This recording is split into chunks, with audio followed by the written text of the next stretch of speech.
Peter Charles here of Hooked Fly Fishing. And today let's talk about a problem that a lot of people have with their spey casts, and that's the problem with their bottom hand going all over the place. And essentially what it looks like is this. We're making our cast into the back cast, we're casting our D-loop, and, you know, I'm showing in my videos I'm stopping about here. What they're actually doing is kicking that bottom hand out, and you can see this is going, you see where the yellow is, the rod is going behind their heads, and also you look, see the rod is pretty well horizontal over the floor. So the telltale here is the top hand is actually inside the bottom hand. So you can see if I line up here on the camera, you can see my bottom hand is out here instead of being in line with the top hand. So you want the bottom hand and the top hand to be in line, whether it's out here or up here, it doesn't matter. You want your hands in line. But what they end up doing is this. And so it comes up like that. And the rod goes behind them and it goes flat. So let's take a look at what this actually looks like when we're casting. And this is horrible. So let's see what went wrong. We're going to slow it down and take a look. High lift, target fixation. You know, there's problem number one. Glued onto the target. My bottom hand goes up and out. I'll stop it right there. So you can see in that image, my hand, it looks like I'm here, but actually I'm way out over here. It's really ugly, and my rod tip is going way behind me. I've thrown the D-loop behind my head. Like the D-loop, I'm casting on this side, but the D-loop's over here. That's how bad it is. And you notice the D-loop is flattened out. That's very common with this problem, is you get this flattened out D-loop. And, you know, the back end of the D-loop's on the water, the anchor blows out, and you get this horrible looking cast with, you know, big sloppy open loop. Very, very common problem. So we're going to do a couple more so you see them. But I want to show my model here, what that actually looks like. And what you have, you'll often see, if you look at it sideways, is it looks something like this. And the rod is bent right over, and you're getting this crossing. If you look at it sideways, you'll often see this crossing. So it almost looks like a figure eight instead of a D-loop. And that's because the rod tip is kicked down, and that drives a shock dimple into the D-loop, and you get that appearance. We'll see that in a couple of these casts. Okay, out goes my bottom hand. The rod goes down. You see the shock dimple right there. And it hits in the water on the other side of me. So look at the spray and the water pattern. I'll be talking about this later as well, but if you're helping a friend to diagnose their casting, the impact points of the fly line on the water are a great diagnostic of what's going on. And I've done this when I've been teaching people, when they have this problem and I'm trying to break them of the habit because they've been casting this way for 2, 3, 4, 5 years.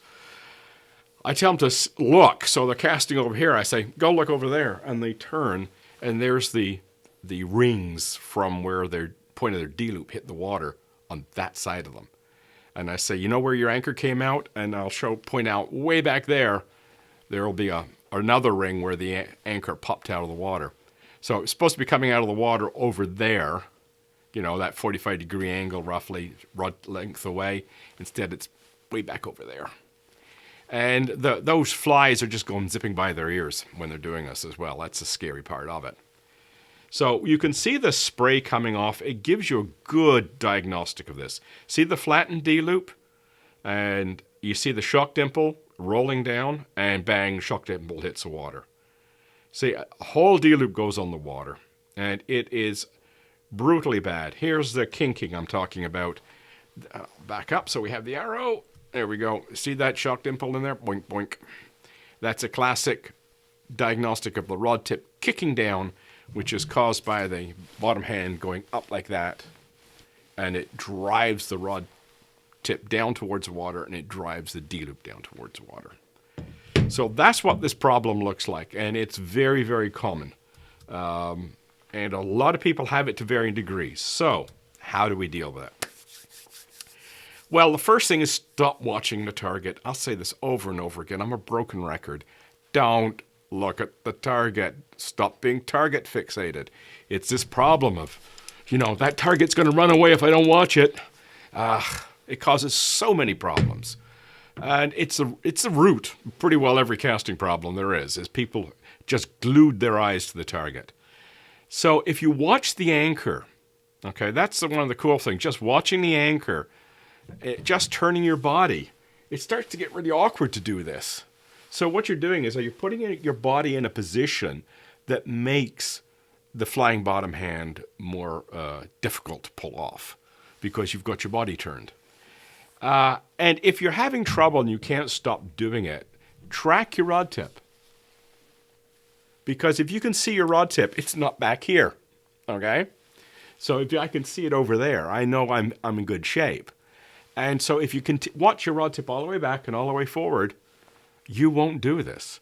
See, like you'll see people try to get students to stop